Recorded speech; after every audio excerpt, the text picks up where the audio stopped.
on tämäkin tupakan poltto. Tohtorini sanoi, ettei tupakointi ole minulle hyväksi. Tai milläs minä siitä nyt luopuisin. Ja enhän minä sitä paitsi edes ryyppää.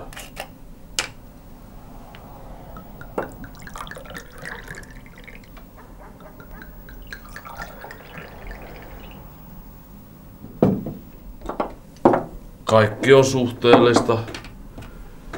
Rodion Romanovich. Kaikki on suhteellista.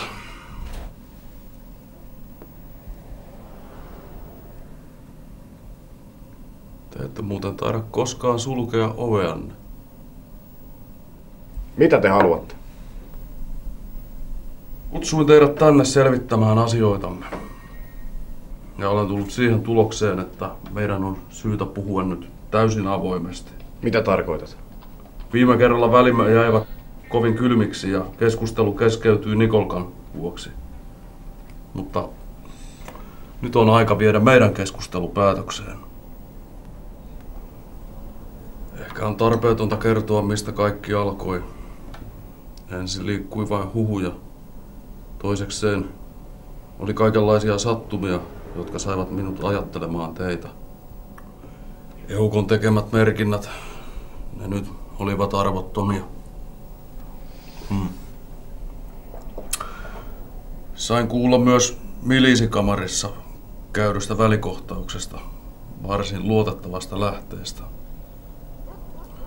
Mutta 100 kaniinista ei tule hevosta, eikä 100 epäluulosta saada todistetta, Rodion Romanovich. Silloin tulin ajatelleekseni aikakauskirjaan kirjoittamaanne tutkielmaa. Siinä on jotakin mieletöntä ja se on aika haaveellinen. Ja siinä on nuorta lahjomatonta ylpeyttä. Ja silloin ajattelin, että tuolle miehelle tulee vielä tapahtumaan jotakin. Mutta tuosta tutkielmasta. Mitä siinä on oikeastaan konkreettista? Käytännössähän siinä ei ole oikeastaan mitään.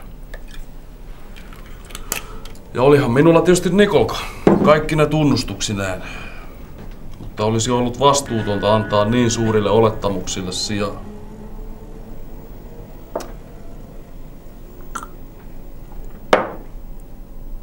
Mitä luulette? Olenkohan tehnyt luonanne kotitarkastuksen? Tosiaan, se oli turhaa. Kun sitten aloitte selittää tätä tutkielmaanne, niin tajusin, että kaiken voi ymmärtää 2 tavalla. Kaiken voi selittää aivan päinvastaiseksi, jos vain niin haluaa. Jos olisi nyt yksikin kiinnekohta, johon tarttua, niin tämä kaikki olisi jo selvää. Sitten kuulin ovikellon soitosta. Olisin voinut maksaa itseni kipeäksi, jos olisin saanut nähdä kaiken omin silmin.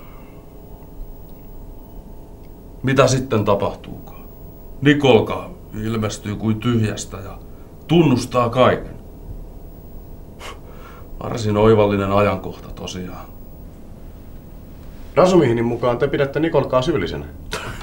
Rasumihin? Niin, minun oli pidettävä loitolla hänet tästä. Eihän hänellä ole mitään osaa tässä asiassa. Mutta sen sijaan, Raskolnikov, eikö teitä oppineena miehenä kiinnosta tämä Nikolkan tapaus? Hänellä on hyvä sydän, mutta liian vilkas mielikuvitus. Tiesittekö muuten, että hän on lahkolainen? Yökaudet tutkii näitä niin sanottuja oikeita kirjoja ja rukoilee Jumalaa ehkä vähän liiaksikin. Oletteko koskaan miettinyt, mitä kärsiminen merkitsee tuollaiselle ihmiselle?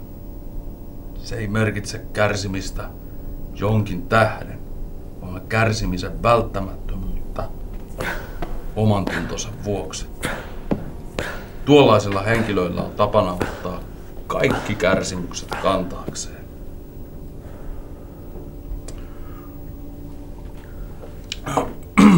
Kun sitten kuulustelin häntä, hän vastaili sangen tarkasti kaikkiin kysymyksiini. Ikään kuin olisi todella tehnyt tuon teon. Mutta välillä hän ei tiennyt yhtään mistään mitään. Ja ajatelkaapa sitä, että oven hän unohti sulkea, vaikka oli murhannut 2 ihmistä. Eikä edes rahoja älynyt ottaa mukaansa. Tai sen vähän mitä otti, niin senkin piilotti kiven alle.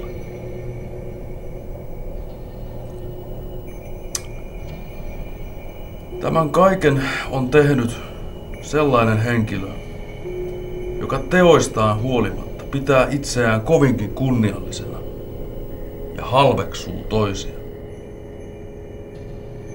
Mutta Nikolka ei ole tuollainen ihminen.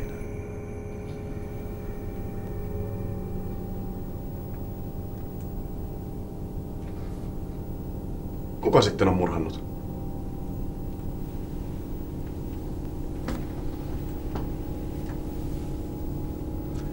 Kuulkaahan nyt, Rodion Romanovits, Raskolnikov. Te kysytte minulta, kuka on murhannut. Te tiedätte sen itsekin. Te olette murhannut.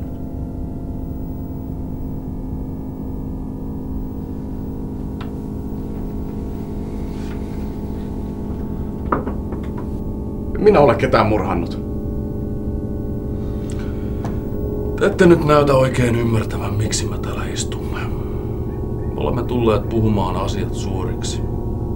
Käytätte vanhaa menettelyä, Petrovits. Eikö tätä yhtään kyllästytä? Tällä hetkellä minulle on aivan yhdentekevää. Tunnustatteko te nyt vai myöhemmin? Minä olen varma teidän syyllisyydestänne. Jos te olette kerran niin varma asiastanne, niin minkä takia te ette toimita minua jo vankilaan? No, minun varmuudellani teitä ei vielä vankilaan saada. Minähän olen aina sanonut teille, että psykologiassa on 2 puolta. Eikö minulla nyt vielä riittävästi ole todisteita teitä vastaan? Kutsuin teidät luokseni, jotta voisin ehdottaa, että tunnustaisitte vapaaehtoisesti syyllisyyden. Se olisi meille molemmille kaikkein edullisinta. Te puhutte psykologiasta, kun se olisi matematiikkaa. Entä jos te erehdytte? Ei, Rodion Romanovits, minä en erehdy. Minulla on tiedossani eräs seikka, joka vahvistaa epäilyksen. Mikä seikka? Se ei ole teidän asia. Teidän asianne on miettiä, kumpi on edullisempi. Tunnustaa nyt ja saada lievennys tuomiossa. Vai elää epävarmuudessa ja tulla kuitenkin lopulta rankemmin tuomituksi. Mitä minä teidän lievennyksistänne? Älkää halveksuko elämää, Rodion Romanovits. Teillä on kyllä paljon edessä. Mitä? Mitä minulla on edessä? Olette kadottaneet jo kaiken uskon elämään, mutta paljon te olette elämällä nähneet. Te olette luoneet itsellenne teoriaa, jonka mukaan toimitte. Ja se teoria on mennytkin. Te koette kaiken. Mikä profeetta te luulette olevanne? Minäkö? Minä olen, kuulkaa, elämää nähnyt mies, jonka aika alkaa käydä kohti loppua. Olen teidän vastakohtanne, Raskolnikov. Teillä on kaikki vielä edessäpäin.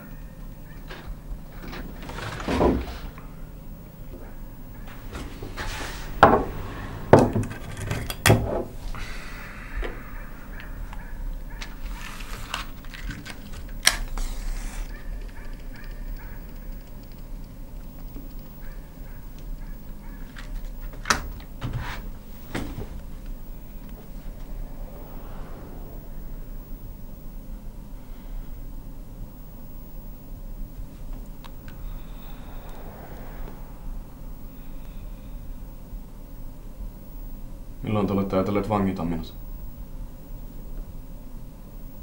Annan teille 2 vuorokautta.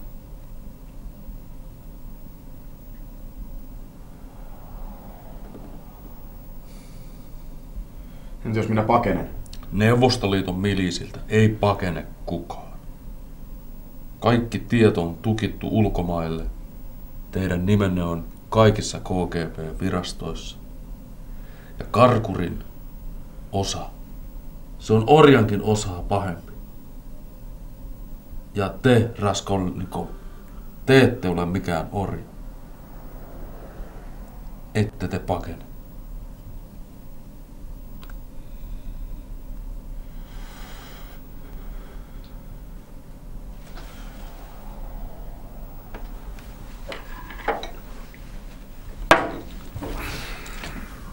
Aiotteko lähteä? Minä en ole tunnustanut mitään, Porfiri Petrovits. Painakaa se mieleenne!